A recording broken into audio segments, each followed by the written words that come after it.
Volví a casa porque había olvidado mis lentes de lectura. Necesitaba revisar unos papeles del banco y sin ellos no podía ver bien los números. Abrí la puerta principal con cuidado, tratando de no hacer ruido porque pensé que Leandro y Roberta estarían descansando en la sala. Pero entonces escuché la voz de mi nuera, alta y clara, como si estuviera hablando por teléfono. Mi suegra es una tonta. Ella trabajó como una mula toda su vida, y ahora nosotros gastamos su dinero. Se cree muy generosa, pero en realidad es una idiota que no se da cuenta de nada. Mi corazón se detuvo. Me quedé paralizada en la entrada, con las llaves todavía en la mano. La voz de mi hijo se unió a la conversación, riéndose como si fuera la cosa más divertida del mundo. Tienes razón, amor. Mamá siempre fue así de ingenua. Desde que nos mudamos aquí, ha sido como tomar dulces de un bebé. Ella firma todo lo que le ponemos enfrente sin leer. Las palabras me golpearon como una bofetada. Sentí que mis piernas temblaban y tuve que apoyarme contra la pared para no caerme. ¿Cómo era posible que mi propio hijo, la persona que había criado con tanto amor y sacrificio, estuviera hablando de mí de esa manera?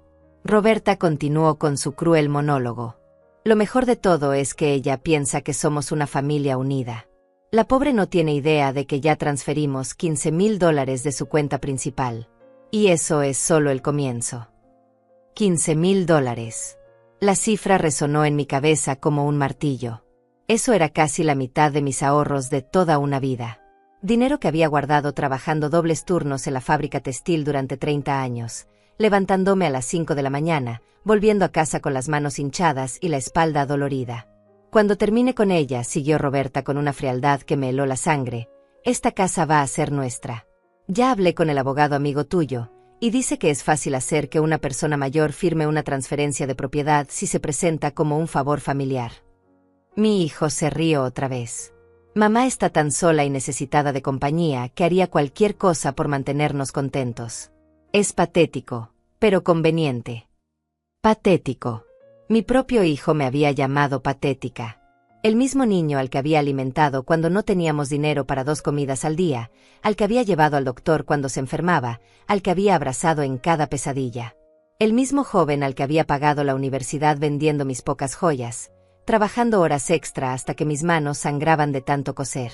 Cerré los ojos y respiré profundo, tratando de controlar el temblor que se había apoderado de todo mi cuerpo. No podía creer lo que estaba escuchando. Durante los últimos 8 meses, desde que Leandro y Roberta habían llegado a mi puerta con sus maletas y sus caras de víctimas, yo había hecho todo lo posible por hacerlos sentir cómodos. Cuando me dijeron que su negocio de ropa había quebrado y que habían perdido su apartamento, abrí mi casa sin dudarlo. Les di la habitación principal, la que había sido mía con mi difunto esposo Ricardo, y me mudé al cuarto pequeño de huéspedes. Reorganicé toda mi rutina para cocinar sus comidas favoritas, para lavarles la ropa, para que no sintieran que eran una carga. ¿Cuánto más crees que podemos sacarle?, preguntó Roberta, como si estuviera hablando de exprimir un limón. Ella tiene como $40,000 más en la cuenta de ahorros, respondió Leandro con la naturalidad de quien habla del clima. Y esta casa vale fácil 150,000. Si jugamos bien nuestras cartas, en 6 meses seremos dueños de todo. $150,000. El valor de la casa que Ricardo y yo habíamos comprado hace 30 años, pagándola mes a mes con tanto esfuerzo. La casa donde había criado a Leandro, donde habíamos celebrado sus cumpleaños, donde había llorado la muerte de mi esposo, donde había planeado vivir mis últimos años en paz. Roberta suspiró con satisfacción. Lo único que necesitamos es que siga confiando en nosotros. Mientras ella crea que somos sus hijos agradecidos que están pasando por un mal momento, podremos hacer lo que queramos. Sus hijos agradecidos. Esa era exactamente la imagen que yo tenía de ellos. Pensaba que estaban atravesando una crisis temporal y que mi papel como madre era apoyarlos hasta que se recuperaran. Nunca, ni en mis peores pesadillas, había imaginado que todo era una actuación calculada. El sonido de sus risas me produjo náuseas. Tuve que cubrirme la boca con la mano para no vomitar allí mismo. Estas 2 personas que habían estado viviendo bajo mi techo, comiendo mi comida, usando mis servicios, gastando mi dinero, me veían como a una anciana estúpida que merecía ser robada. Escuché los pasos de Roberta moviéndose por la sala. Mira estos papeles que firmó ayer. Cree que son documentos para ayudarnos a conseguir un préstamo personal, pero en realidad le dieron acceso completo a su cuenta corriente. Mi mente corrió hacia el día anterior. Recordé vívidamente cuando Roberta había llegado con una carpeta llena de papeles, explicándome que necesitaban mi firma como referencia familiar para un préstamo que los ayudaría a empezar de nuevo. Yo había firmado sin leer, confiando completamente en ellos, feliz de poder ayudar. Es increíble lo fácil que es manipular a una vieja solitaria, comentó mi nuera con desprecio. Solo tienes que actuar como si la quisieras y ella hace todo lo que le pides. Una vieja solitaria. Esas palabras se clavaron en mi pecho como dagas. Era cierto que desde la muerte de Ricardo me había sentido sola, que la llegada de Leandro y Roberta había llenado un vacío en mi corazón. Pero nunca pensé que mi soledad fuera tan evidente, tan vulnerable, tan fácil de explotar. Me alejé de la puerta con pasos silenciosos, sintiendo como si caminara en una pesadilla. Subí a mi habitación y me senté en la cama, tratando de procesar todo lo que había escuchado. Mis manos temblaban mientras miraba alrededor del cuarto pequeño donde ahora dormía, el mismo que había sido el cuarto de huéspedes durante décadas. 8 meses atrás, todo había sido tan diferente. Recuerdo perfectamente ese día de marzo, cuando sonó el timbre a las 7 de la noche. Abrí la puerta y encontré a Leandro parado allí con 2 maletas grandes y una expresión de derrota que nunca le había visto antes. Roberta estaba a su lado, con los ojos rojos como si hubiera estado llorando durante horas. Mamá, había dicho mi hijo con la voz quebrada, necesitamos tu ayuda. Perdimos todo. Mi corazón de madre se activó inmediatamente. Los hice pasar, les preparé té caliente, y me senté a escuchar su historia. Leandro me explicó que su negocio de importación de ropa había quebrado después de que un socio los estafara. Habían perdido no solo su inversión, sino también su apartamento, porque habían hipotecado todo para mantener el negocio a flote. Solo necesitamos un lugar donde quedarnos mientras nos recuperamos, había dicho Roberta, secándose las lágrimas con un pañuelo. No queremos ser una carga, señora Lourdes. En cuanto consigamos trabajo, nos iremos. Yo no lo dudé ni por un segundo. Esta es su casa, les había dicho. Se quedan todo el tiempo que necesiten. La familia se ayuda en los momentos difíciles. Esa misma noche reorganicé toda la casa para ellos. Les di la habitación principal, la que había compartido con Ricardo durante 20 años, porque tenía baño privado y era más cómoda. Moví todas mis cosas al cuarto pequeño, diciéndome a mí misma que era temporal, que pronto ellos se recuperarían y yo podría volver a mi espacio. Durante las primeras semanas, realmente parecían agradecidos. Leandro salía todos los días supuestamente buscando trabajo, mientras Roberta me ayudaba con algunas tareas domésticas. Cenábamos juntos. Veíamos televisión en las noches, y por primera vez desde la muerte de Ricardo, me sentía acompañada. Eres un ángel, suegra, me decía Roberta frecuentemente. No sé qué habríamos hecho sin ti. Prometo que te compensaremos por toda tu generosidad. Yo me sentía útil otra vez, necesaria. Después de meses de soledad, tener voces en la casa, tener por quién cocinar, tener una razón para levantarme cada mañana con energía, había sido como volver a vivir. Incluso había empezado a pensar que tal vez su presencia permanente no sería tan mala idea. Pero gradualmente, las cosas comenzaron a cambiar. Leandro dejó de salir a buscar trabajo tan frecuentemente. Roberta empezó a quejarse de pequeñas cosas, que la comida estaba muy salada, que la casa era demasiado fría, que los vecinos hacían mucho ruido. Sus expresiones de gratitud se volvieron menos frecuentes y más superficiales. Para el 5.º mes, ya habían establecido una rutina completamente diferente. Dormían hasta tarde, pedían desayuno en la cama, salían por las tardes sin decir a dónde iban, y regresaban en la noche esperando que la cena estuviera lista. Yo había asumido completamente el papel de sirvienta en mi propia casa. Cuando les preguntaba sobre sus planes de trabajo o de mudanza, siempre tenían excusas elaboradas. Estoy esperando una respuesta de una entrevista importante, decía Leandro. O el mercado está muy difícil ahora, mamá, pero pronto las cosas van a mejorar. Yo les creía porque quería creerles. Porque la alternativa era admitir que mi hijo me estaba mintiendo, y eso era demasiado doloroso para considerarlo seriamente. Además, habían empezado a pedirme pequeños favores financieros. Primero fueron $20 para gasolina, luego 50 para medicinas que supuestamente necesitaba Roberta, después 100 para una entrevista de trabajo en otra ciudad. Cada petición venía acompañada de una explicación convincente y una promesa de devolución inmediata.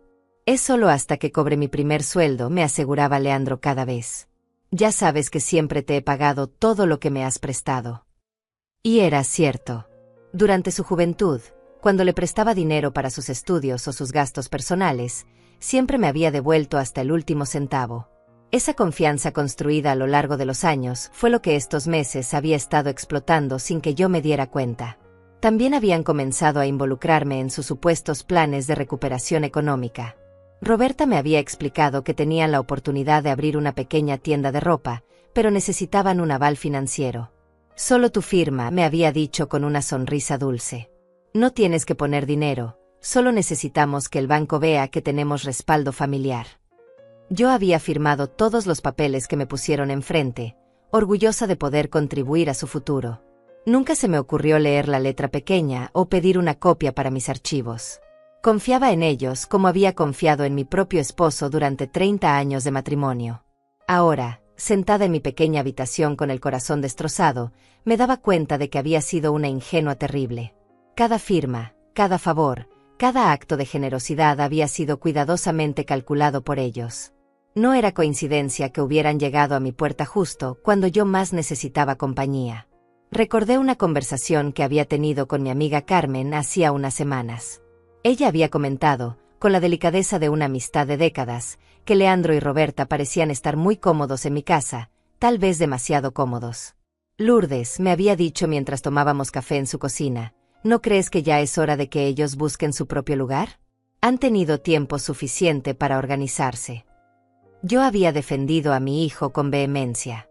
Carmen, están pasando por una situación muy difícil. No puedo echarlos a la calle. Soy su madre.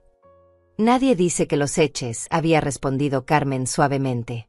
Pero tal vez podrías establecer un plazo, una fecha límite para que se independicen. Es por su propio bien también. En ese momento había pensado que Carmen estaba siendo dura y poco comprensiva. Ahora me daba cuenta de que mi amiga había visto lo que yo me había negado a ver, que mi generosidad estaba siendo abusada, que mi amor maternal estaba siendo manipulado, que mi soledad me había hecho vulnerable a una explotación sistemática. Los días siguientes fueron los más difíciles de mi vida. Tenía que actuar con normalidad, sonreír cuando ellos entraban a la cocina, cocinar sus comidas favoritas, mientras por dentro me consumía una mezcla de dolor y rabia que jamás había experimentado. Cada vez que Roberta me decía buenos días, suegra, con esa sonrisa falsa, yo tenía que contenerme para no gritarle todo lo que había escuchado. Pero también comencé a observar. Durante todos estos meses había estado tan concentrada en hacerlos sentir cómodos que no había prestado atención a los detalles. Ahora, cada gesto, cada palabra, cada movimiento tenía un significado completamente diferente. Me di cuenta de que Roberta revisaba mi correo antes de que yo llegara a verlo.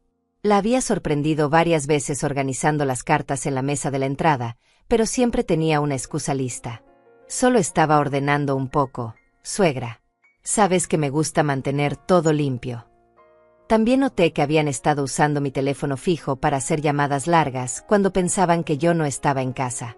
Cuando revisé la factura del mes anterior, encontré números que no reconocía, llamadas de más de una hora a ciudades donde yo no conocía a nadie. Pero lo que más me alarmó fue descubrir que tenían copias de mis llaves. Un día, mientras limpiaba su habitación, encontré un juego completo de llaves idénticas a las mías escondido en el cajón de la mesita de noche de Roberta. Cuando les pregunté al respecto esa noche durante la cena, Leandro me explicó que las habían hecho por seguridad. ¿Qué pasa si tú te sientes mal y necesitamos entrar rápido?, había dicho con una expresión de preocupación tan convincente que casi me hizo sentir mal por preguntar. O si nosotros llegamos tarde y no queremos despertarte. Es solo por conveniencia mutua, mamá. Ahora entendía el verdadero propósito de esas llaves. Querían tener acceso total a mi casa, poder entrar y salir sin que yo controlara sus movimientos. Querían sentirse como los dueños, no como los huéspedes. El comportamiento de Leandro también había cambiado de maneras que antes había justificado, pero ahora veía con claridad. Ya no me preguntaba sobre mi día, no se interesaba por mi salud, no recordaba fechas importantes como el aniversario de la muerte de su padre. Toda su atención estaba centrada en mantenerme contenta lo suficiente para que siguiera siendo generosa, pero no más que eso. Durante estas observaciones, también comencé a notar discrepancias en mis finanzas que antes había ignorado. Mi cuenta corriente siempre parecía tener menos dinero del que yo calculaba. Inicialmente había asumido que era mi memoria, que tal vez había olvidado algún gasto o algún retiro. Pero ahora sospechaba que había una explicación mucho más siniestra. Decidí revisar mis estados de cuenta bancarios de los últimos meses, algo que normalmente hacía de manera superficial. Lo que descubrí me dejó sin aliento. Había transferencias que yo no recordaba haber autorizado, retiros en efectivo por cantidades que jamás habría sacado de una sola vez, y pagos automáticos a empresas que no conocía. La transferencia más grande había sido de $3,000 a una cuenta que aparecía bajo el nombre L. Pérez. Mi propio hijo había estado robándome sistemáticamente, usando mi confianza y probablemente alguna de esas firmas que yo había dado sin leer cuidadosamente. Pero había algo más perturbador todavía. Encontré un movimiento recurrente de $200 mensuales hacia una tarjeta de crédito que nunca había solicitado. Cuando llamé al banco para preguntar sobre esa tarjeta, me dijeron que había sido activada con mi información personal y que tenía un límite de $5,000, del cual ya se habían usado $4,000. Señora Pérez, me había dicho la representante del banco, usted autorizó esta tarjeta hace 4 meses. Tenemos su solicitud firmada en nuestros archivos. 4 meses atrás. Exactamente cuando Roberta me había pedido firmar esos papeles para el supuesto préstamo de su tienda de ropa.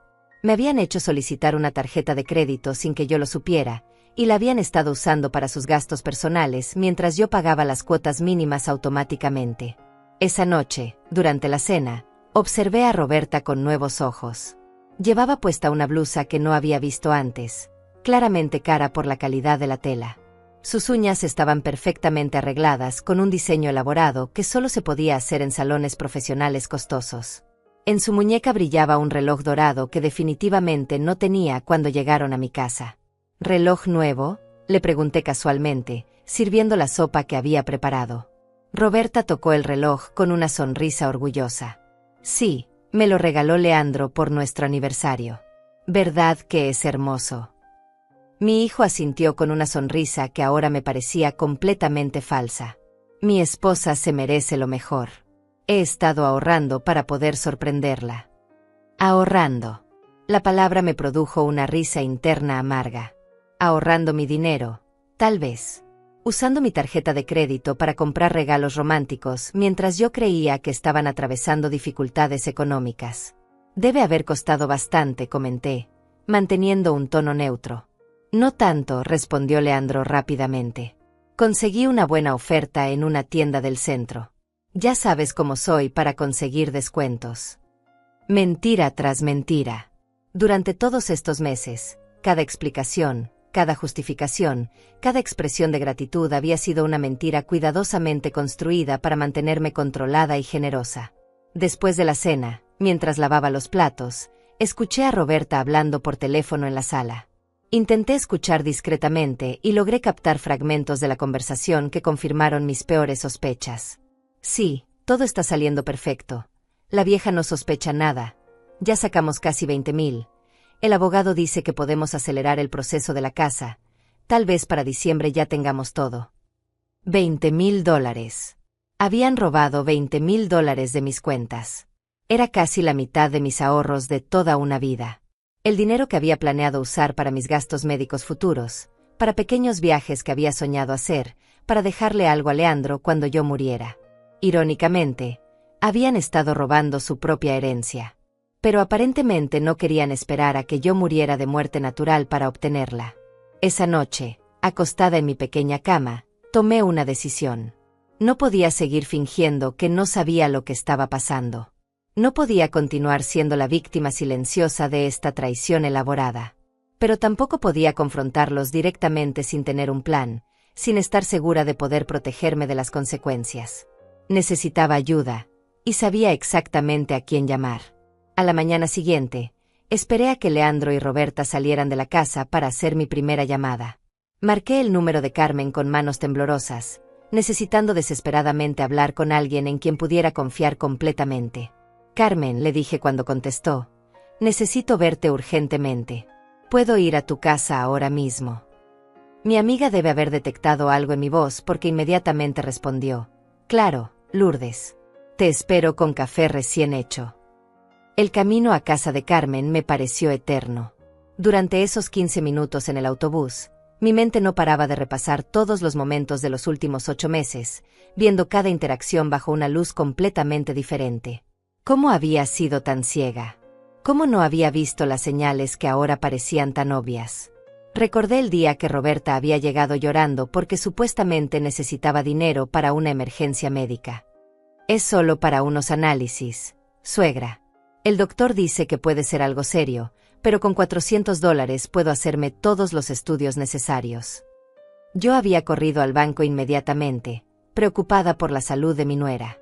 Le había dado el dinero sin hacer preguntas, incluso la había acompañado al hospital para el apoyo moral. Pero ahora recordaba que después de esa supuesta cita médica, Roberta había llegado a casa con bolsas de compras de tiendas caras. Cuando le pregunté sobre los resultados de los análisis, me había dicho que todo estaba bien, que había sido una falsa alarma. El doctor dice que solo fue estrés, había explicado con una sonrisa radiante. Gracias por preocuparte tanto por mí, suegra. Eres como la madre que nunca tuve. Como la madre que nunca tuvo. Esas palabras habían tocado mi corazón tan profundamente que había llorado de emoción esa noche. Pensé que finalmente tenía la hija que siempre había deseado, alguien que me valoraba y me necesitaba. Ahora entendía que había sido una manipulación calculada de mis emociones más vulnerables. También recordé todas las veces que habían elogiado mi cocina, mi casa, mi generosidad, pero siempre de una manera que me hacía sentir que tenía que esforzarme más para merecerlos. Ay, suegra, nadie cocina como tú, me decía Roberta. ¿Pero sabes qué estaría delicioso?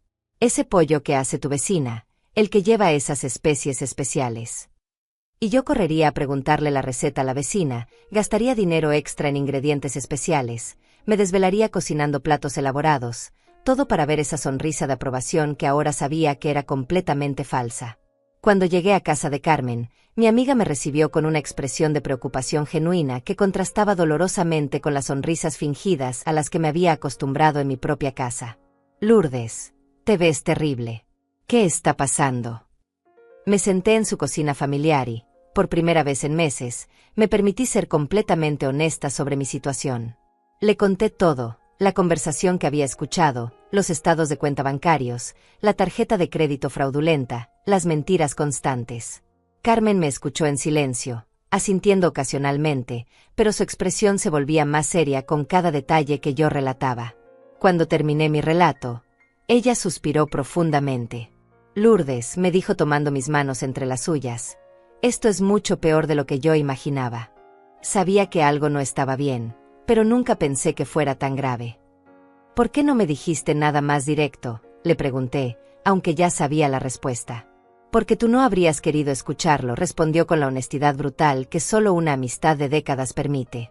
Cada vez que yo hacía algún comentario sobre Leandro y Roberta, tú los defendías inmediatamente. Era claro que necesitabas creer que ellos te querían. Tenía razón.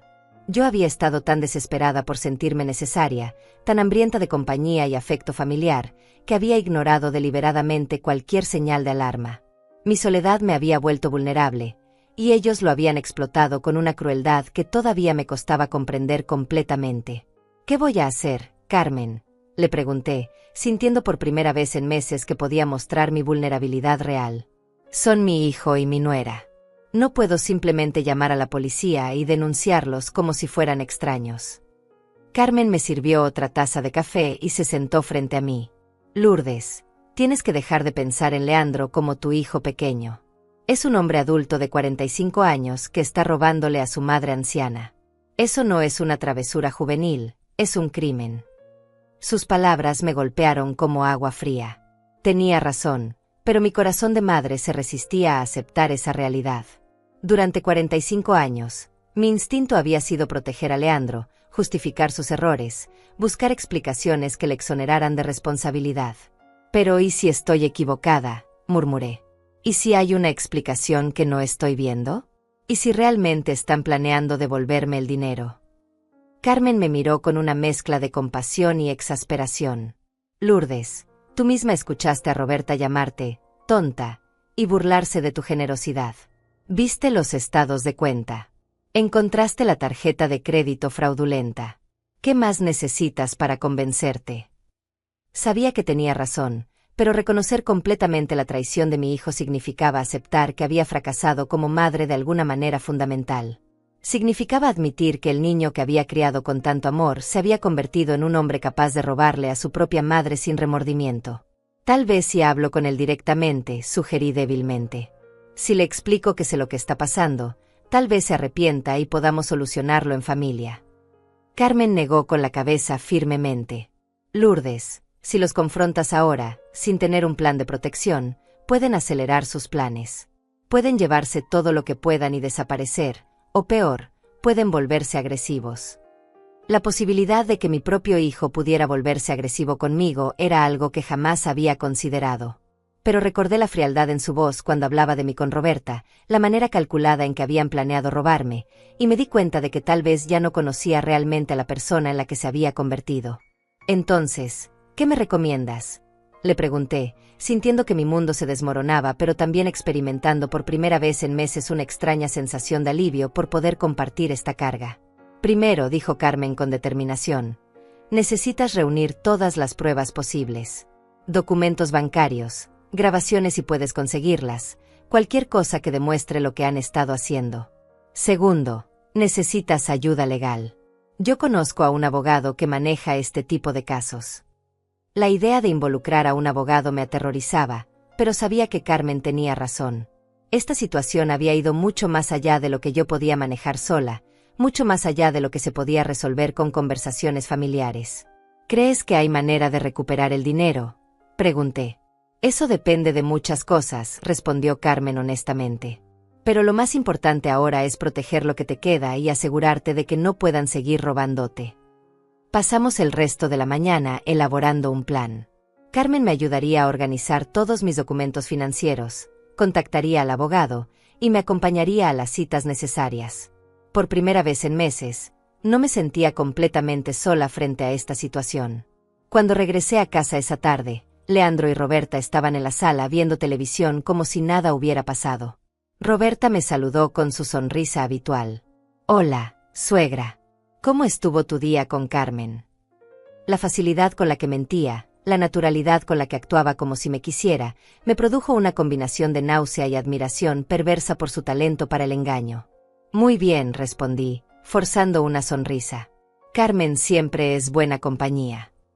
Pero por dentro, ya no era la misma mujer que había salido de la casa esa mañana.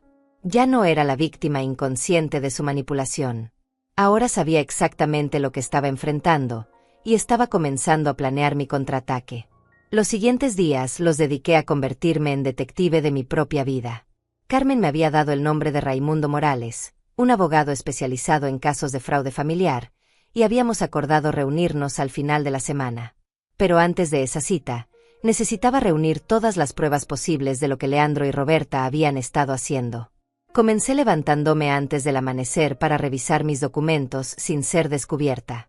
En el silencio de las 5 de la mañana, extendía todos mis estados de cuenta bancarios sobre la mesa de la cocina y los analizaba línea por línea. Lo que descubrí superó mis peores temores. La estafa había comenzado apenas 2 semanas después de su llegada. La primera transferencia había sido modesta, solo $200, probablemente para probar si yo revisaría mis cuentas cuidadosamente. Como no dije nada, las cantidades fueron aumentando gradualmente. $300 aquí, 500 allá, hasta llegar a transferencias de $2,000 que se habían vuelto casi mensuales. En total, habían robado $27,000 de mis diferentes cuentas. $27,000 que representaban décadas de ahorro, de sacrificio, de levantarme a trabajar cuando mi cuerpo gritaba de cansancio, de negarme pequeños gustos para poder guardar algo para mi vejez. Pero había algo aún más perturbador. Encontré documentos que indicaban que habían intentado cambiar el beneficiario de mi seguro de vida. La solicitud había sido negada por el banco porque requería mi presencia física y una verificación de identidad, pero el hecho de que lo hubieran intentado me mostró hasta dónde estaban dispuestos a llegar. También descubrí que habían solicitado información sobre el valor de mi casa y sobre los procedimientos para transferir propiedades en casos de incapacidad mental del propietario. Los documentos estaban mezclados con papeles que yo había firmado, disfrazados entre formularios que creí que eran para sus propios trámites. Una mañana, mientras ellos dormían, me atreví a entrar silenciosamente a su habitación. Mi corazón latía tan fuerte que temía que me fuera a delatar, pero necesitaba buscar más evidencias. En el cajón de la mesita de noche de Roberta, además de las llaves que ya había visto, encontré una libreta con anotaciones que me helaron la sangre. LP, cuenta principal, 31,000 pesos disponibles, decía una entrada fechada la semana pasada. Casa estimada, 150,000 pesos. Seguro vida, 50,000 pesos. Cambiar beneficiario, pendiente. Plan, transferencia propiedad por incapacidad mental, consultar abogado Méndez. Había más anotaciones que detallaban mis rutinas diarias, mis amistades, incluso comentarios sobre mi salud. Se queja de dolores de cabeza frecuentes, posible argumento deterioro cognitivo, había escrito Roberta con una letra prolija y calculadora. Me di cuenta de que habían estado documentando meticulosamente mi vida, probablemente para construir un caso legal que me declarara mentalmente incompetente. Querían que un juez dictaminara que yo no podía manejar mis propias finanzas, otorgándoles control legal sobre todo mi patrimonio. El plan era diabólicamente inteligente. Si lograban demostrar que yo sufría de deterioro mental, podrían presentarse como los hijos preocupados que solo querían proteger a su madre anciana. Toda la estafa quedaría legalizada retroactivamente como medidas de protección necesarias. Fotografié cada página de esa libreta con mi teléfono celular, aunque mis manos temblaban tanto que tuve que tomar varias fotos de cada página para asegurarme de que fueran legibles. Luego volví a colocar todo exactamente donde lo había encontrado y salí de la habitación con el corazón palpitando. Esa tarde, mientras Leandro y Roberta estaban fuera, llamé al banco para reportar las transferencias no autorizadas. La conversación fue humillante y dolorosa. Tuve que admitir ante un extraño que mi propio hijo me había estado robando, que había firmado documentos sin leer, que había sido víctima de fraude familiar. Señora Pérez, me dijo el representante del banco con un tono que intentaba ser comprensivo pero que sonaba condescendiente, estos casos son más comunes de lo que usted piensa, especialmente cuando involucran familiares. Vamos a bloquear inmediatamente todas las transferencias automáticas y requeriremos su presencia física para cualquier transacción mayor a $100. También cancelé la tarjeta de crédito fraudulenta y inicié una disputa por todos los cargos que no había autorizado. El proceso iba a tomar semanas, pero al menos había detenido la sangría de mis finanzas. El viernes llegó finalmente la cita con el abogado Raimundo Morales.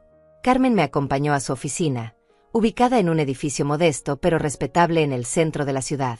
Morales era un hombre de unos 55 años, con canas prematuras y una expresión seria pero amable que me inspiró confianza inmediata.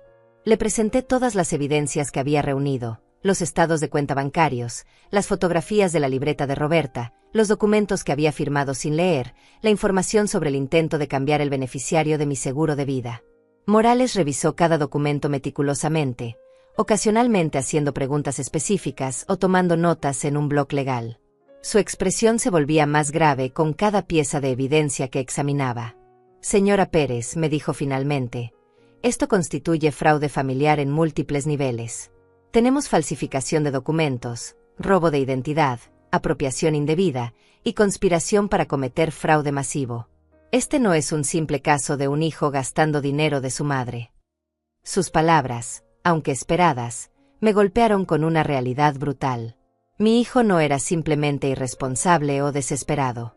Era un criminal que había planeado meticulosamente robarme todo lo que poseía. ¿Puedo recuperar mi dinero?, pregunté, aunque ya sabía que esa no era la pregunta más importante. Parte de él, posiblemente, respondió Morales honestamente. Pero lo más crítico ahora es proteger lo que le queda y evitar que sigan cometiendo más fraudes. Ellos no saben que usted ha descubierto sus planes, lo cual nos da una ventaja estratégica. Morales me explicó que necesitábamos mover rápidamente para asegurar mis activos restantes y reunir más evidencias antes de confrontarlos legalmente. Me recomendó instalar cámaras de seguridad ocultas en mi casa para documentar sus conversaciones, cambiar las cerraduras y transferir mis fondos restantes a una cuenta nueva que ellos no conocieran. También necesitamos considerar la posibilidad de presentar cargos criminales, añadió. Esto no es solo un asunto civil de recuperación de dinero. Su hijo y su nuera han cometido delitos graves. La idea de ver a Leandro arrestado me producía una angustia física. A pesar de todo lo que había descubierto, seguía siendo mi hijo, el bebé que había cargado en mis brazos, el niño que había consolado durante pesadillas, el joven del que me había sentido orgullosa cuando se graduó de la universidad. ¿Hay alguna manera de resolver esto sin involucrar a la policía?, pregunté débilmente. Morales me miró con comprensión pero firmeza. Señora Pérez, entiendo que esto es doloroso para usted. Pero debe considerar que si no los detiene ahora, con pruebas, ellos van a continuar.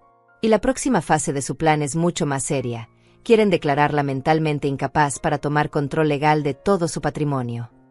Carmen, que había permanecido en silencio durante la consulta, finalmente habló. Lourdes, piénsalo de esta manera. Si los detienes ahora, tal vez Leandro tenga una oportunidad de reflexionar sobre lo que ha hecho y cambiar. Si permites que continúen, van a destruir tu vida completamente, y el daño va a ser irreversible para todos. Morales asintió. Su amiga tiene razón.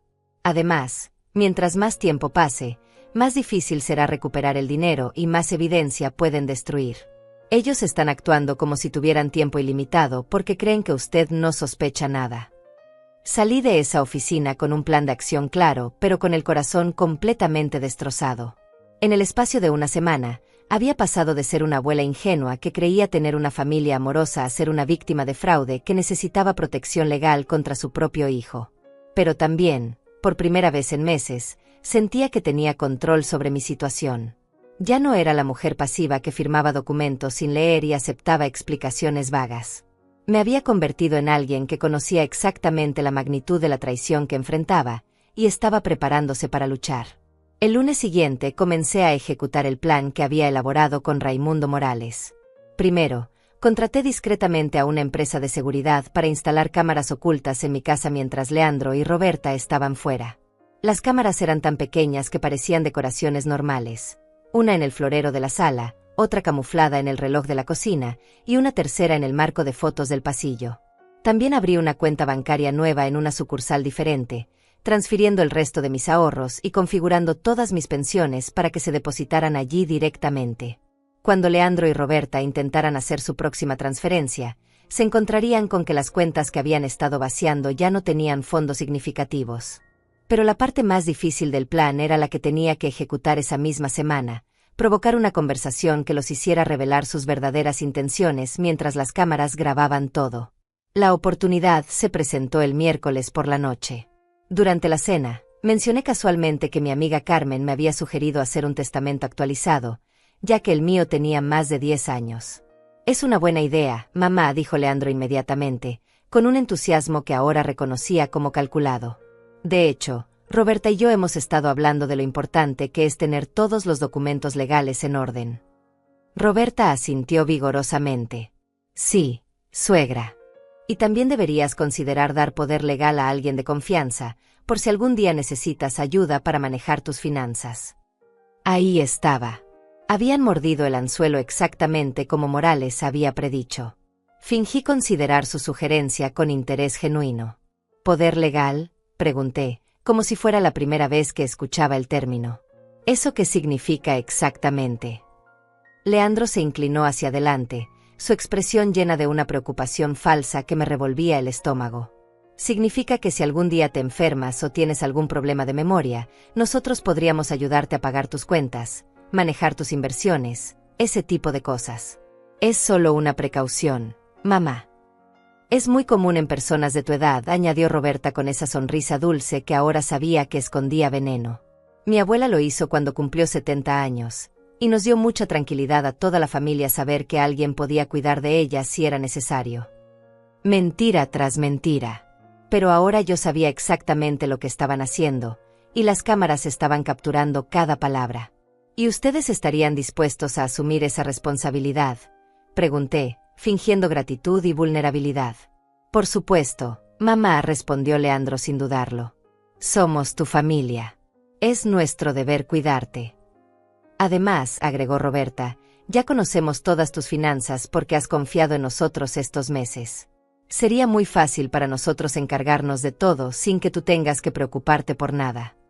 La facilidad con la que admitían conocer mis finanzas, la naturalidad con la que se presentaban como mis cuidadores designados, la manera en que convertían su traición en un acto de amor familiar, me llenó de una rabia fría que tuve que controlar cuidadosamente. ¿Y qué pasa con la casa?, pregunté, llevando la conversación hacia el territorio más peligroso. Leandro y Roberta intercambiaron una mirada rápida que las cámaras captarían perfectamente. Bueno, dijo Leandro lentamente, tal vez también sería inteligente transferir la casa a mi nombre, pero con un acuerdo de que tú puedes vivir aquí el resto de tu vida. Así, si algo te pasa, no hay problemas legales complicados. Es solo por protección, insistió Roberta. De esta manera, el gobierno no puede quitarte la casa para pagar gastos médicos futuros. Es una estrategia muy común. Otra mentira elaborada. Morales me había explicado que esa táctica era típica de estafadores familiares. Convencer a víctimas ancianas de transferir propiedades por protección cuando en realidad era para robarlas legalmente. Eso suena muy inteligente, dije, odiando cada palabra que salía de mi boca. Ustedes realmente se preocupan por mi bienestar. Claro que sí, suegra, dijo Roberta, tocando mi mano con una ternura completamente falsa. Tú nos salvaste cuando lo necesitábamos. Ahora nosotros queremos salvarte a ti. Nos salvaste cuando lo necesitábamos. Las palabras resonaron en mi mente como campanas de alarma. Todo había sido una actuación desde el principio. Su quiebra, sus lágrimas, su gratitud, todo había sido un teatro elaborado para ganar acceso a mi casa y mi dinero. ¿Podríamos empezar esos trámites pronto?, pregunté, forzando entusiasmo en mi voz. No me estoy haciendo más joven, y sería tranquilizador saber que todo está arreglado. Absolutamente, respondió Leandro. De hecho, ya hablé con un abogado sobre estos temas. Se llama Méndez. Es muy bueno en este tipo de documentos. Méndez. El mismo nombre que había visto en la libreta de Roberta. Habían estado consultando con un abogado, probablemente preparándose para el momento en que me declararían incompetente. ¿Y cuánto tiempo tomaría todo este proceso?, continué preguntando. No mucho, dijo Roberta, claramente emocionada por mi aparente cooperación. El poder legal puede estar listo la próxima semana. La transferencia de la casa tal vez tome un mes. Un mes. Habían planeado tomar control completo de mi vida en solo un mes. Si yo no hubiera descubierto su plan, en 4 semanas habría perdido todo: mi dinero, mi casa, mi independencia, mi dignidad. Después de la cena, mientras lavaba los platos, los escuché celebrando discretamente en la sala. Sus voces llegaban hasta la cocina como susurros conspiradores llenos de satisfacción. Está más receptiva de lo que esperaba, decía Roberta. Pensé que iba a resistirse más a la idea del poder legal. Te dije que solo era cuestión de tiempo, respondió Leandro. La soledad la ha hecho más dependiente. Ahora nos ve como su única familia, su única seguridad. Su única seguridad. La ironía era devastadora. Me veían como su fuente de seguridad financiera, mientras me convencían de que ellos eran la mía. Una vez que tengamos el poder legal, continuó Roberta, podemos acelerar todo. Transferir el resto del dinero, vender algunos de sus muebles antiguos que valen bastante, y empezar el proceso de la casa. ¿Y si se arrepiente después?, preguntó Leandro. Roberta se rió con una crueldad que me erizó la piel. ¿Arrepentirse de qué? Para entonces ya estaremos oficialmente a cargo de sus finanzas. Si protesta, solo diremos que está confundida, que está perdiendo la memoria. ¿Quién va a creerle a una anciana de 70 años contra sus hijos amorosos que se están sacrificando para cuidarla? Tenían razón. Su plan era brillante en su simplicidad maliciosa. Una vez que obtuvieran poder legal sobre mis finanzas, cualquier protesta de mi parte sería interpretada como confusión senil. Ellos serían los héroes que cuidaban a una madre anciana y obstinada. Además, añadió Leandro, no es como si la estuviéramos dejando en la calle. Puede seguir viviendo aquí, nosotros nos haremos cargo de todos sus gastos. Solo que ahora nosotros tendremos el control. El control. Esa era la palabra clave. No querían solo mi dinero, querían controlar completamente mi vida. Querían reducirme a una mascota en mi propia casa, dependiente de su generosidad para cada necesidad básica. Esa noche, acostada en mi pequeña cama, revisé las grabaciones de las cámaras en mi teléfono. La calidad era excelente, cada palabra, cada expresión, cada gesto manipulador había quedado perfectamente documentado. Al día siguiente llamé a Morales para informarle que habíamos obtenido las confesiones que necesitábamos. Él escuchó las grabaciones y confirmó que teníamos evidencia más que suficiente para presentar cargos criminales y obtener órdenes de restricción.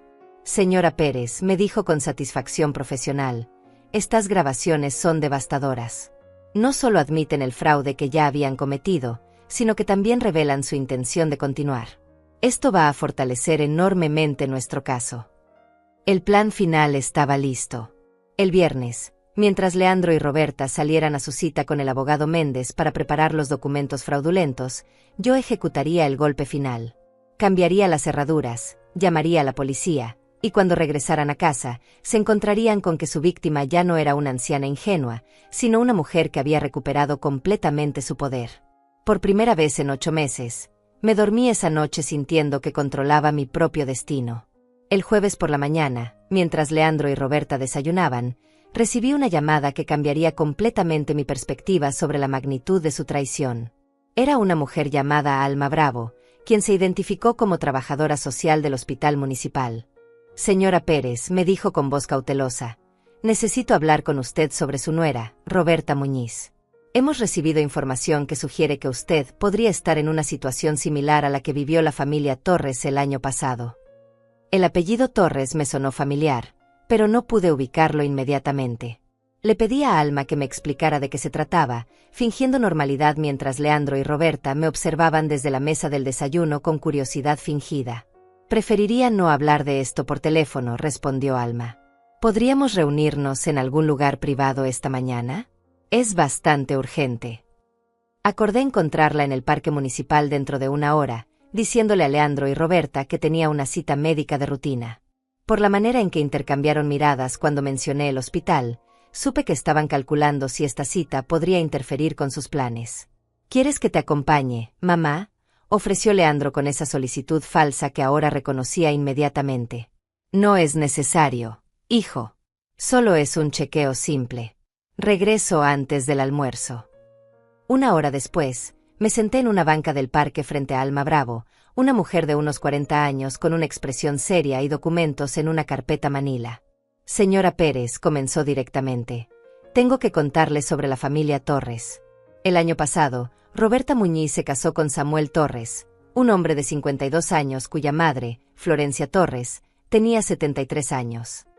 Mi corazón comenzó a latir más rápido. ¿Se casó? Pero Roberta está casada con mi hijo Leandro. Alma abrió su carpeta y me mostró una copia de un certificado de matrimonio fechado 15 meses atrás. Según nuestros registros, Roberta Muñiz contrajo matrimonio legal con Samuel Torres en febrero del año pasado. Su matrimonio con su hijo no tiene validez legal. La revelación me golpeó como un rayo. Roberta no era realmente mi nuera. Su relación con Leandro era una farsa, parte de una estafa aún más elaborada de lo que había imaginado. ¿Qué pasó con la familia Torres?, pregunté, aunque ya temía la respuesta. Alma suspiró profundamente. Samuel y Roberta se mudaron con Florencia Torres después de que supuestamente perdieron su casa en una inundación. Durante 8 meses, vaciaron sistemáticamente las cuentas bancarias de la señora Torres. Cuando ella finalmente se dio cuenta y trató de confrontarlos, ellos la internaron en un hogar de ancianos alegando que sufría de demencia. 8 meses. El mismo periodo que Leandro y Roberta habían estado en mi casa. Era su modus operandi perfeccionado. Roberta convenció a Samuel de que su madre se estaba volviendo peligrosa para sí misma, continuó Alma. Presentaron documentos médicos falsificados, testigos pagados, y lograron que un juez la declarara incompetente. La señora Torres perdió su casa, sus ahorros, todo. ¿Y dónde está ella ahora?, pregunté, sintiendo náuseas. Murió en el hogar de ancianos 3 meses después de ser internada. Oficialmente de causas naturales, pero... Alma hizo una pausa significativa. Los hogares donde la internaron tenía un historial cuestionable. Medicaban excesivamente a los pacientes para mantenerlos dóciles. La implicación era clara y aterradora. Habían matado a Florencia Torres tan seguramente como si le hubieran puesto veneno en la comida. ¿Por qué no fueron arrestados?, pregunté. Técnicamente, todo lo que hicieron era legal, explicó Alma con amargura. Habían obtenido poder legal sobre las finanzas de la señora Torres, Habían conseguido que un médico diagnosticara demencia, tenían autorización judicial para la internación. El sistema legal los protegió porque aparentaban ser familiares preocupados. ¿Cómo descubrieron la verdad? Samuel Torres vino a nosotros hace 2 meses, después de que Roberta lo abandonó y se llevó todo el dinero que habían robado. Aparentemente, ella le había dicho que iban a vivir como reyes con la herencia de su madre, pero una vez que liquidó todos los activos, desapareció con todo. Las piezas del rompecabezas comenzaron a encajar de manera horrible. Samuel Torres había sido tan víctima como su madre. Roberta había usado su dolor por la pérdida de su hogar para manipularlo hacia el asesinato financiero de su propia madre. ¿Y Samuel qué hizo entonces?, pregunté.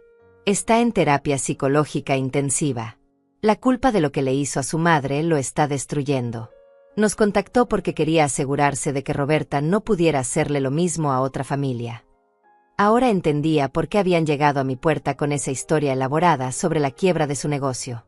Roberta había necesitado una nueva identidad, una nueva víctima, y había reclutado a mi hijo como su cómplice, prometiéndole probablemente una parte de las ganancias. Señora Pérez, continuó Alma, según nuestras investigaciones, Roberta ha hecho esto al menos otras 3 veces en diferentes ciudades. Siempre busca mujeres mayores viudas con propiedades y ahorros, siempre usa el mismo patrón de 8 meses, siempre termina con la víctima muerta o institucionalizada. 3 veces. Roberta era una asesina serial financiera, y yo era su próximo objetivo programado para morir. ¿Mi hijo sabe esto?, pregunté, aunque ya sospechaba la respuesta. Alma me mostró fotografías de Leandro y Roberta en bancos, en oficinas legales, en restaurantes caros. Estas fotos fueron tomadas por Samuel Torres antes de darse cuenta de lo que estaba pasando. Su hijo ha estado involucrado desde el principio. De hecho, parece ser que él fue quien la ayudó a localizar su casa y estudiar sus rutinas antes de que aparecieran en su puerta. La traición era aún más profunda de lo que había imaginado. Leandro no había sido seducido gradualmente hacia la estafa, había sido un arquitecto activo desde el primer día. Mi propio hijo había estado estudiándome, evaluando mis debilidades, planeando mi destrucción financiera y posiblemente mi muerte. Hay algo más, añadió Alma, sacando otro documento de su carpeta. Encontramos evidencia de que Roberta y su hijo han estado administrándole pequeñas dosis de un sedante suave en su comida. Nada letal, pero lo suficiente para hacerla sentir más confundida y menos alerta. Los dolores de cabeza. La fatiga inexplicable que había estado sintiendo los últimos meses, la dificultad ocasional para concentrarme que había atribuido a mi edad. Habían estado envenenándome lentamente, preparando el terreno para declararme incompetente. ¿Cómo puedo probar eso?, pregunté. Un análisis de sangre mostraría restos del sedante, respondió Alma. Pero más importante ahora es su seguridad inmediata. Si ellos sospechan que usted sabe algo, podrían acelerar sus planes drásticamente. Le conté a Alma sobre mi propio descubrimiento de la estafa, sobre las grabaciones que había obtenido, sobre mi plan para confrontarlos al día siguiente con la ayuda de la policía. Alma negó con la cabeza vigorosamente. Señora Pérez, no puede esperar hasta mañana. Basándome en el patrón de Roberta, cuando una víctima empieza a resistirse o a hacer preguntas, ella acelera todo hacia la fase final. La señora Torres murió 3 días después de empezar a cuestionar sus finanzas. El peligro era más inmediato de lo que había creído. Ya no se trataba solo de recuperar mi dinero o proteger mi casa. Se trataba de salvar mi vida. ¿Qué me recomienda?, pregunté, sintiendo pánico real por primera vez. Necesita salir de su casa hoy mismo. Ahora. Váyase a casa de su amiga Carmen, llame a la policía desde allí, y no regrese sola bajo ninguna circunstancia. Alma tenía razón. Cada minuto que pasara en esa casa con ellos era un minuto más cerca de convertirme en la próxima Florencia Torres. Hay una cosa más que debe saber, agregó Alma, mostrándome una última fotografía. Esta es Rosa Martínez, de 68 años. Fue la tercera víctima de Roberta, hace 2 años en otra ciudad. La fotografía mostraba a una mujer sonriente en lo que parecía ser una fiesta familiar. Pero lo que me heló la sangre fue ver a mi hijo Leandro en el fondo de la fotografía, abrazando a Rosa Martínez como si fuera su hijo. Su hijo ha estado trabajando con Roberta por al menos 3 años, concluyó Alma. Usted no es su primera víctima, señora Pérez. Es solo la más reciente en una serie de asesinatos financieros. Mi mundo se desplomó completamente. El hijo que había criado no era solo un ladrón oportunista. Era un asesino serial que había matado a múltiples ancianas por dinero, y ahora había venido por su propia madre. Salí del parque con las piernas temblorosas y el corazón latiendo como un tambor de guerra. Alma me había dado su tarjeta y me había hecho prometer que la llamaría en cuanto estuviera en un lugar seguro. También me había entregado copias de todos los documentos sobre las víctimas anteriores de Roberta, evidencia que fortalecería enormemente el caso criminal. Durante el viaje en autobús de regreso a casa, mi mente trabajaba a velocidad vertiginosa. Ya no podía esperar hasta el viernes como habíamos planeado originalmente. Tenía que actuar inmediatamente, pero necesitaba ser extremadamente cuidadosa. Si Leandro y Roberta sospechaban que yo sabía la verdad completa, podrían volverse desesperados y peligrosos. Cuando llegué a casa, los encontré en la sala viendo televisión con una tranquilidad que ahora me parecía siniestra. Roberta me saludó con esa sonrisa que había perfeccionado a través de múltiples asesinatos. «¿Cómo fue tu cita médica, suegra?» «Todo bien», respondí, forzando normalidad en mi voz. «Solo análisis de rutina. Los resultados estarán listos la próxima semana». Intercambiaron una mirada que ahora interpretaba correctamente. Estaban calculando si esos análisis de sangre podrían revelar los sedantes que me habían estado administrando. «Me voy a recostar un rato», anuncié. «Me siento un poco cansada». «Por supuesto, mamá», dijo Leandro con solicitud falsa. «¿Quieres que te prepare un té para que descanses mejor?» «Un té». Probablemente con una dosis extra de sedante para asegurarme un sueño profundo mientras ellos aceleraban sus planes finales. «No, gracias, hijo. Solo necesito silencio». En mi habitación, cerré la puerta y inmediatamente llamé a Carmen desde mi teléfono celular. «Carmen», susurré urgentemente. «Necesito que vengas por mí ahora mismo. Es una emergencia, pero no puedes llamar a la puerta ni hacer ruido. Parque en la esquina y mándame un mensaje de texto». «Lourdes, ¿qué está pasando?» «Te explico todo cuando llegues. Solo ven, por favor. Mi vida está en peligro real». Después llamé a Raimundo Morales y le expliqué brevemente la nueva información que había recibido de Alma Bravo. «Señora Pérez», me dijo con urgencia, «necesita salir de esa casa inmediatamente. Yo voy a contactar a la policía ahora mismo y coordinar para que la arresten esta tarde. Pero no necesitan que yo esté presente para declarar. Tenemos grabaciones de sus confesiones, evidencia documental del fraude, y ahora información sobre víctimas anteriores. Es suficiente para órdenes de arresto inmediatas. Su seguridad es más importante que cualquier procedimiento». Mientras esperaba a Carmen, empaqué discretamente una pequeña maleta con lo esencial: medicamentos, documentos importantes, algo de ropa. También tomé las joyas que tenía guardadas, los pocos objetos de valor sentimental que me quedaban, y todo el dinero en efectivo que tenía escondido para emergencias. Escuché a Leandro y Roberta conversando en voz baja en la sala. Sus tonos eran diferentes ahora, más urgentes, más preocupados. Tal vez había notado algo en mi comportamiento, o tal vez simplemente estaban ajustando su cronograma. Mi teléfono vibró con un mensaje de Carmen. «Estoy aquí. Carro rojo en la esquina». Tomé mi maleta y salí de mi habitación con el corazón palpitando. Leandro y Roberta seguían en la sala, pero sus conversaciones se detuvieron cuando me vieron con la maleta. «¿A dónde vas, mamá?», preguntó Leandro, levantándose inmediatamente. «Carmen me invitó a quedarme con ella unos días», respondí, tratando de mantener un tono casual. «Su hija viene de visita y quiere que conozcamos al nuevo bebé». «¿No crees que deberías quedarte aquí?», intervino Roberta con una sonrisa tensa. «Especialmente después de tu cita médica. Deberías descansar en casa». «Estaré bien. Carmen es muy atenta». Leandro se acercó a mí, y por primera vez en 8 meses, su presencia me produjo miedo genuino.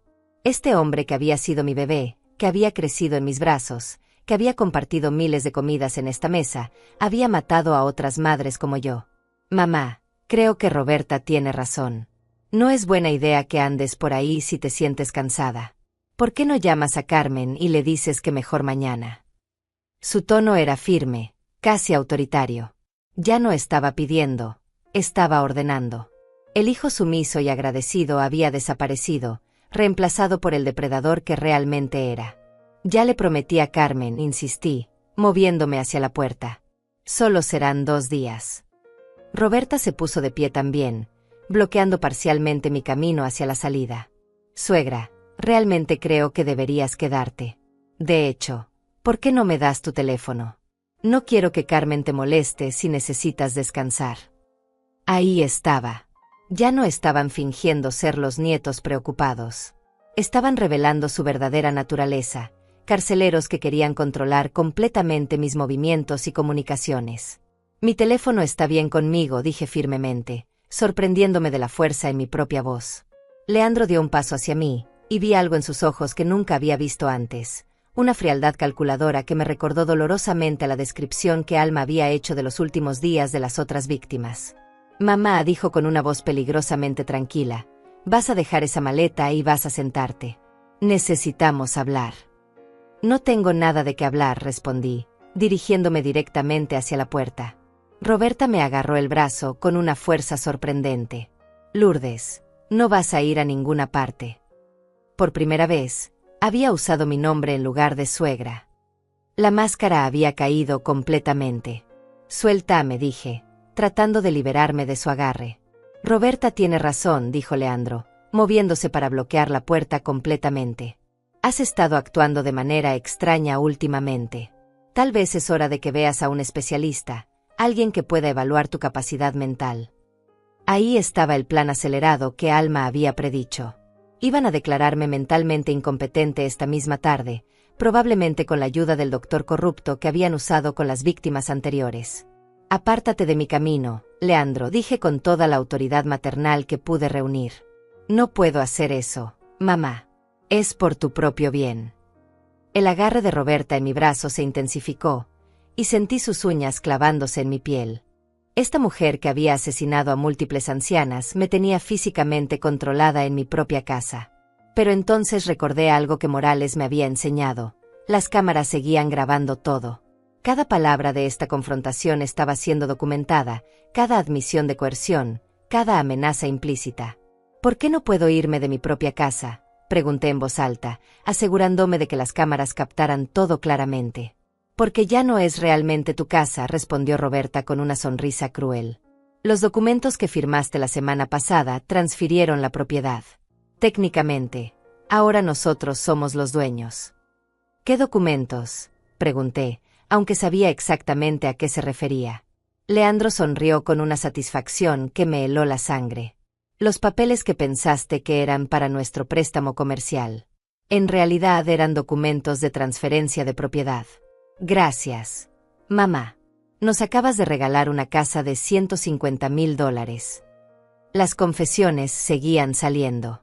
Las cámaras estaban capturando admisiones de fraude documental, falsificación y coerción física.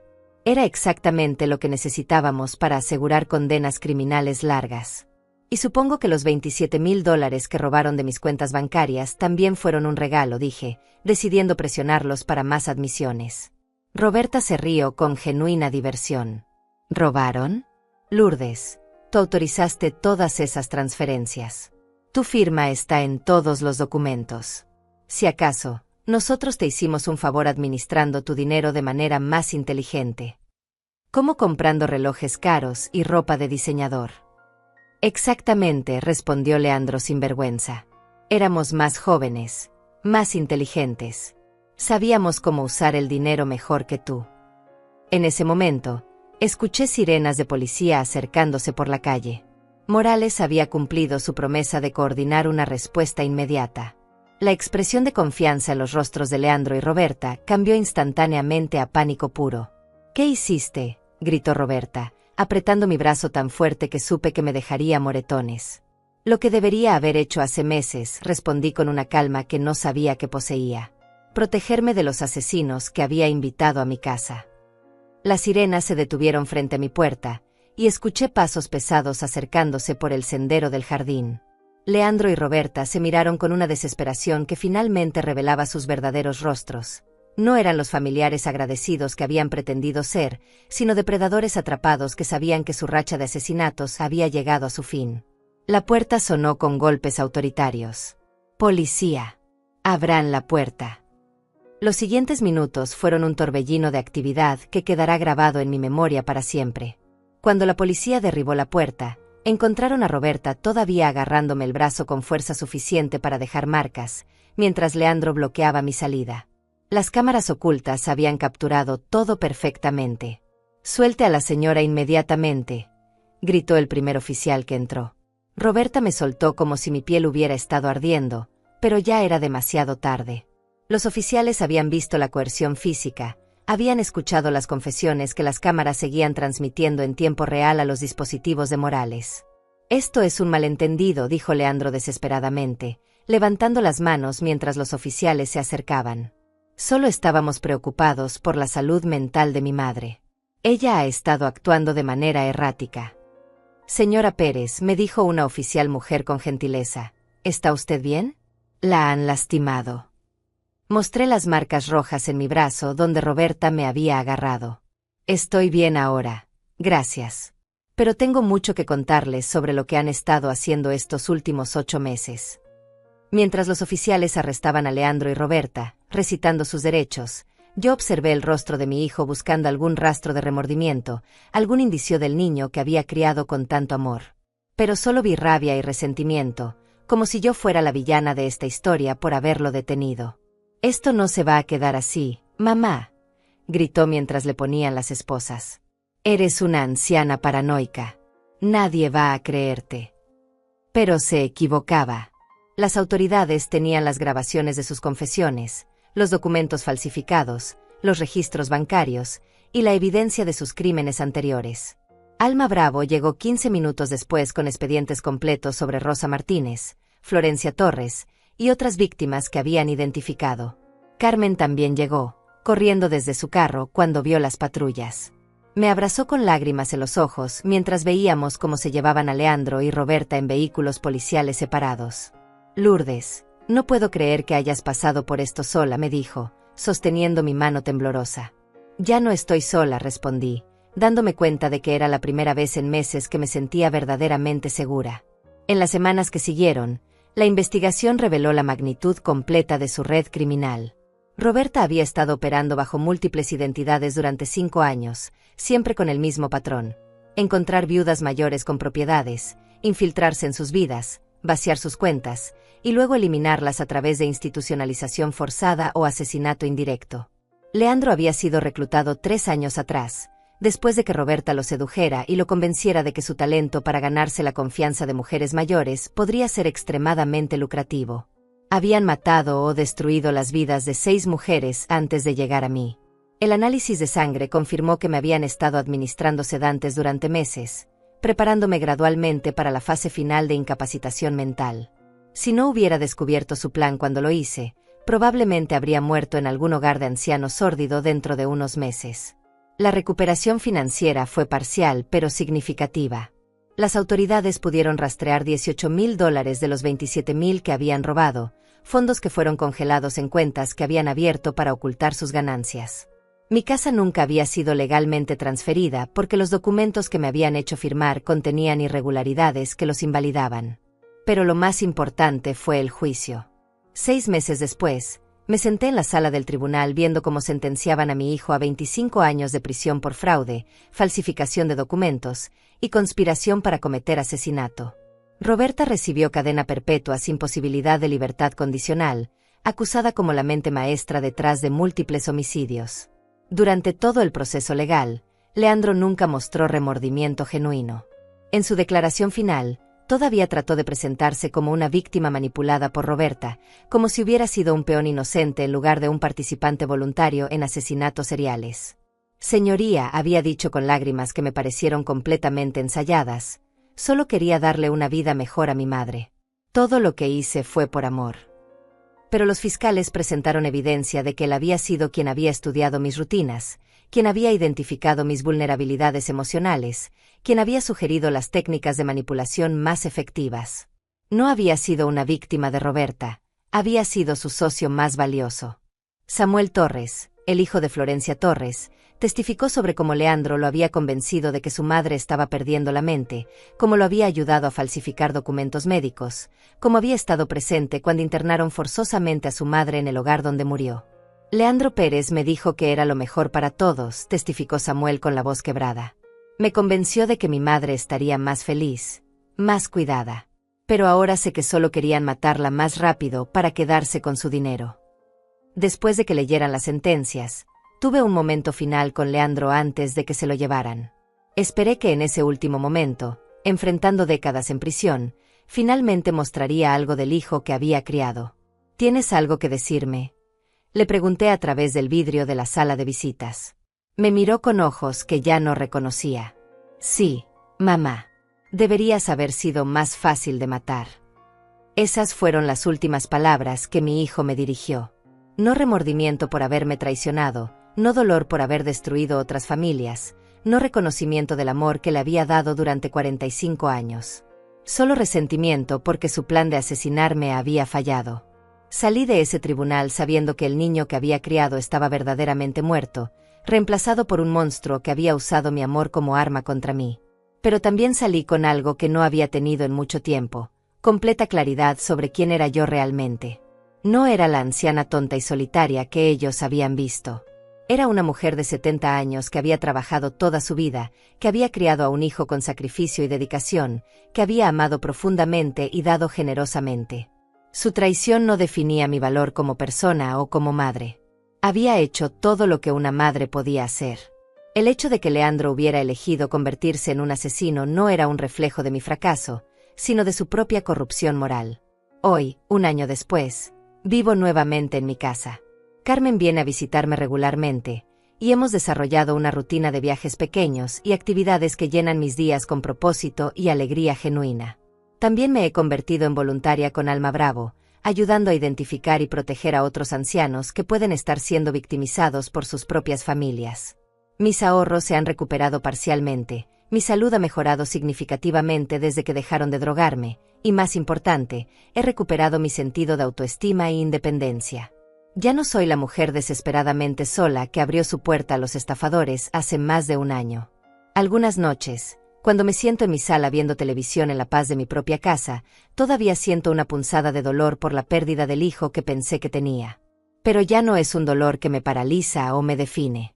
He aprendido que el amor verdadero a veces significa establecer límites, protegerse a uno mismo, y reconocer cuando alguien ha elegido un camino que no puede seguir.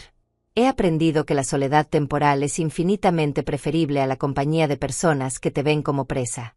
Y he aprendido, más que nada, que a los 70 años todavía tengo la fuerza para luchar por mi propia vida, para defender mi dignidad, y para reconstruir mi futuro en mis propios términos. Hoy estoy sola. Pero por primera vez en años, estoy completamente en paz.